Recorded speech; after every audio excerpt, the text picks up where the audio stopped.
Bonjour, on va poursuivre la série des vidéos de Vitis Epicuria sur le champagne.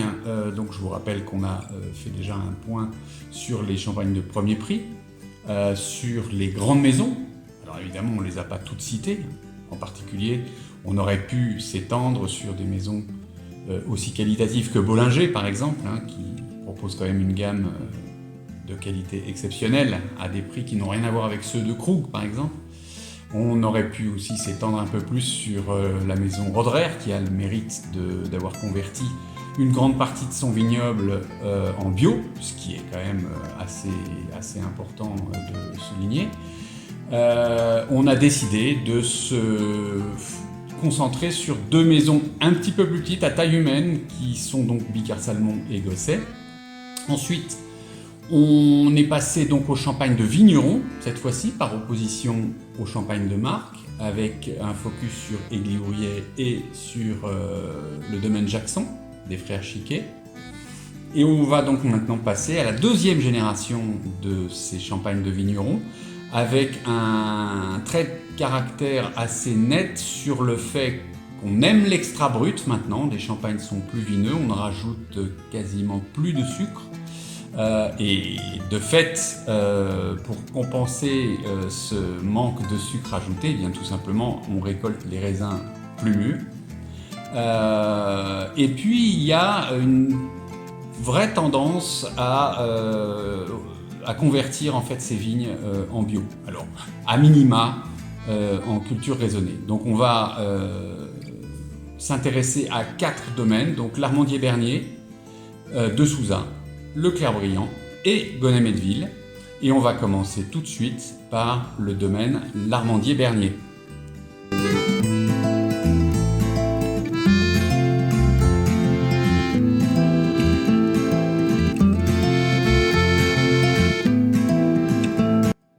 Si le domaine a été créé en 1765, c'est depuis 1988, après le mariage de Pierre et Sophie Larmandier, qui commence à émerger grâce au partage de leur passion de vigneron et à l'évolution progressive vers la biodynamie pour faire revivre les précieux terroirs du domaine. Ensuite, en 2017, convaincus par leur approche, leur fils Arthur les a rejoints pour assurer la continuité. Donc, le domaine est basé à Vertus, au sud de la Côte des Blancs. Il vinifie principalement des champagnes blancs de blanc qui proviennent des meilleurs terroirs qui sont basés plus au nord, à Cramant, Chouilly, Auger ou Avise, avec toujours très peu de sucre ajouté, donc extra brut, et parfois même zéro dosage. Alors la gamme commence par la cuvée Latitude, appelée précédemment Tradition. Donc c'est une cuvée composée exclusivement de chardonnay qui proviennent de la même latitude au sud de Vertus, d'où son nom, avec un faible dosage de 4 grammes par litre. Donc c'est une cuvée qui contient 40% de vin issu de la réserve perpétuelle du domaine qui démarre en 2004 et qui lance parfaitement la gamme pour un peu moins de 40 €. Alors, pendant plus d'un siècle, cette deuxième cuvée s'appelait simplement Blanc de Blanc, et son nouveau nom, Longitude, s'explique par l'origine des chardonnays qui suivent une ligne proche du 4e méridien, Vertus, Auger, Avise et Cramant, donc sur les meilleurs terroirs de la Côte des Blancs. Donc cette cuvée contient également 40% de vin de la réserve perpétuelle du domaine et son dosage limité est en dessous de 3 grammes par litre, ce qui en fait également un extra brut.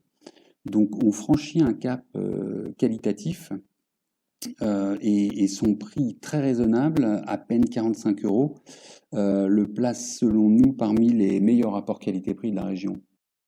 Alors troisième cuvée de la gamme Terre de Vertus, qui est une parcelle de chardonnay vinifiée à part depuis 1995 au lieu-dit Les Barillets, donc au milieu de la pente de Vertus.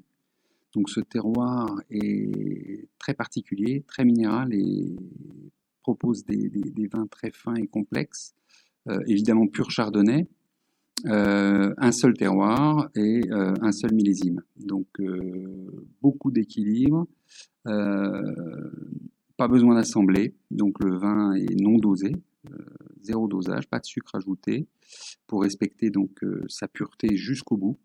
Un peu moins de 60 € dans un grand millésime, ici 2012.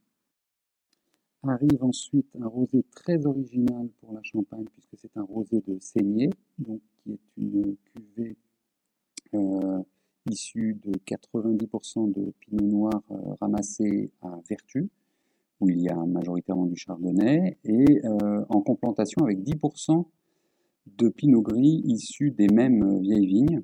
Donc ce rosé est obtenu par macération des baies pendant quelques jours, donc une technique qui est très rarement utilisée en Champagne. Il est classé en extra brut avec un dosage inférieur à 3 grammes. Et c'est un grand champagne rosé fait par de grands vignerons pour moins de 60 €. Donc au sommet de la gamme, on trouve cette cuvée qui s'appelait auparavant Vieille Vigne de Cramant et qui a été rebaptisée Vieille Vigne du Levant, du nom des vignes donc exposées sud-est sur un terroir magique avec des vignagers de 60 à 80 ans et un enracinement profond. Elles sont naturellement cultivées pour obtenir une maturité parfaite et des raisins très riches et très puissants. 100% chardonnay évidemment, 100% cramant, à peine 2 grammes par litre, donc extra brut. Là, on atteint vraiment des sommets pour un peu moins de 80 €. Voilà, alors on poursuit notre voyage dans la Côte des Blancs, à Avise précisément, avec la maison de Souza.